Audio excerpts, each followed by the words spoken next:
Hey, what's up everybody? In this video, I'm going to cover Pilot Luke and R2-D2 at skill level 4, 5, and 6. And if you haven't yet checked out the other video that I have on skill level 1, 2, and 3, I would definitely recommend you to check that video out. That video does go into greater detail about the strategy that I use and also their stats. Now, this video will cover skill level 4, 5, and 6, and I'll go into the strategy of these higher skill level. But if you do have the lower skill level, definitely check that video out after this video. Alright, so let's get into it and take a look at the differences between the three of these skill level. So similar to skill level 1, 2, and 3, as you level up the ability or the skill level, the skill range for Pilot Luke will go up from large to extra large and then finally extra large. And then in terms of R2-D2's ability, the time will also increase by 0.4 seconds every single time you level them up. And by the way, if you guys are enjoying this type of content where I review Tsums and do monthly leagues, please consider subscribing to this channel. It really helps me out a lot. Alright, now let's get into the meaty stuff of this video. Pilot Luke and R2-D2 is not necessarily the easiest Tsum to use. It does require some practice, but I'm hopeful that if I show you some of the strategy that I use and then implement it for yourself, it may be beneficial. And one thing I do want to call out is that your experience may vary. Depending on how fast your phone is, you may get a higher or lower score.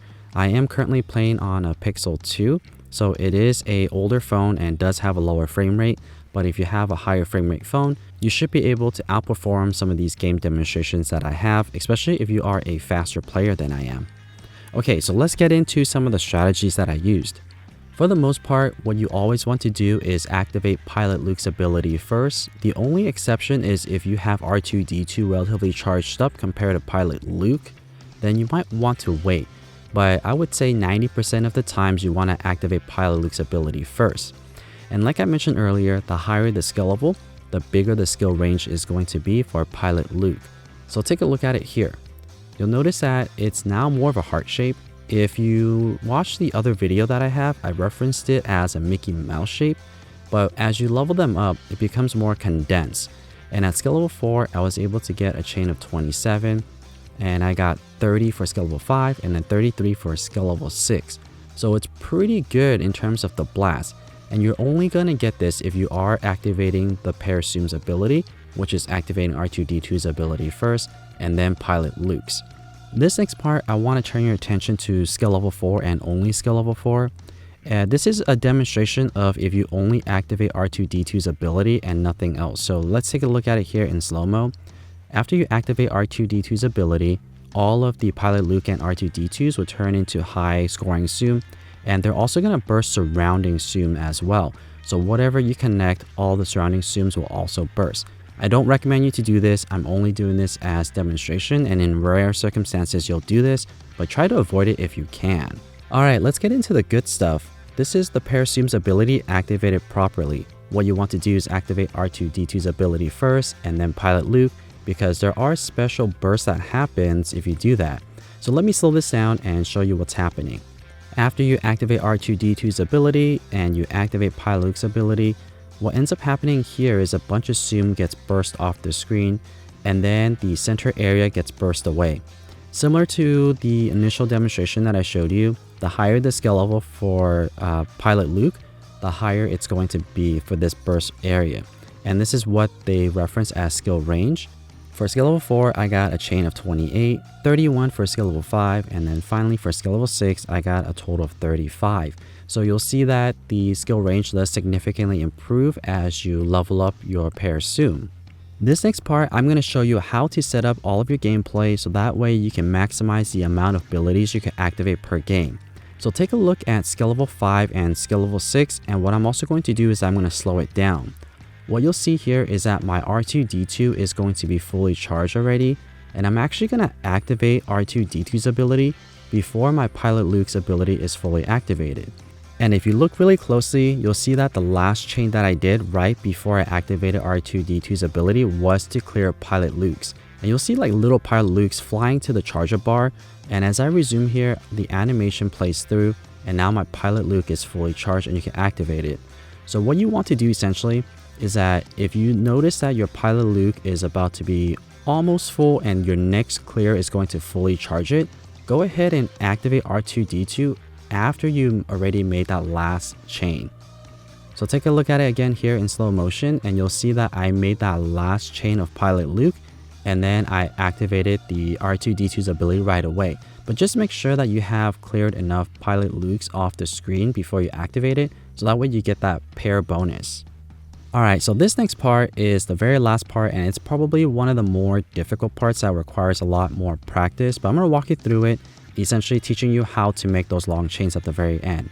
And by the way, this early part of the animation where the X-Wing comes out, it's going to clear all of the Tsums off the screen that is not R2-D2 or Pilot Luke. Okay, so take a look at skill level 6, everybody. If you look at the bottom right hand corner, I'm going to start making a chain already before the Tsums actually fall down. But I didn't let go right away, and the reason for that is because, remember, when you make these chains at the very end, they are also going to clear surrounding Tsums as well. So you want to make sure that there's going to be surrounding Tsums before you activate or complete your burst or complete your chain and causing it to burst surrounding Tsums. There is another thing I want to call out.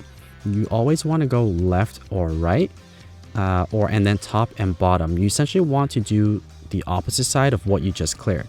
So if you clear the bottom right hand corner first, then you want to try to make a chain on the top left corner and vice versa after that. The reason for that is because you want to clear surrounding Tsums, and you have more surrounding Tsums at the opposite side of what you just cleared. And then another thing to note as well is that these Tsums are really hard to spot. So try to focus on clearing just C-3POs because he's yellow and really easy to spot. But if you're a really good player and could spot Pilot Luke or R2-D2 that's blue, they're both blue for some reason, then go for it. But I just found it a lot easier to clear C-3POs compared to the other two. So after playing Pilot Luke and R2-D2 for a while now and playing all 6 of these skill levels, depending on what you want as a Tsum, you may not necessarily want to max out this Tsum. If you want to just get a really good coin earner, then getting Pilot Luke and R2-D2 to skill level 4 is very sufficient. Because getting it to skill level 5 and skill level 6 is a heavy investment, it might not be worth it unless you have the resources to burn. But if you want a really high score earner, then you might want to get Pilot Luke to skill level 6. So let's take a look at these results. At the end of this gameplay, for skill level 4, I got 4,810 coins. Skill level 5, I got 5,401. And for skill level 6, I got 5,685. So the difference between skill level 5 and 6 is very minimal, and it's kind of the same for skill level 4. And if you don't want to heavily invest it, even skill level 3 is very good already. And if you don't have Jedi Luke yet, I would say just get Pilot Luke and R2-D2 at skill level 1. It's more than sufficient. It's already pretty good at skill level 1. As you can see there at skill level 1, I still got 2,158 coins with just skill level 1, so that's really good. But if you take a look at the score though, there is a huge difference. Skill level 1, I only got 5 million, but at skill level 6, I got 21 million. But do keep in mind that at skill level 6, I did max out this Tsum already to level 50, so it is the maximum that you could get. I also got the supporting Tsums are also maxed out, so that's pretty much what you could expect, around 21 million if your account is also level 500. So overall, I think that Pilot Luke and R2-D2 is worth an investment at the very minimum to skill level 1, and if you want a high scoring Tsum, then definitely try to get this Tsum to skill level 6. But if you just want to invest a little bit but not too much, skill level 3 and 4 is already pretty good. So that's my review for Pilot Luke and R2-D2. I hope that you guys found this video helpful or at least entertaining. And if you would like to support this channel, please consider subscribing and turn on the notification button. And as always, thank you so much for watching.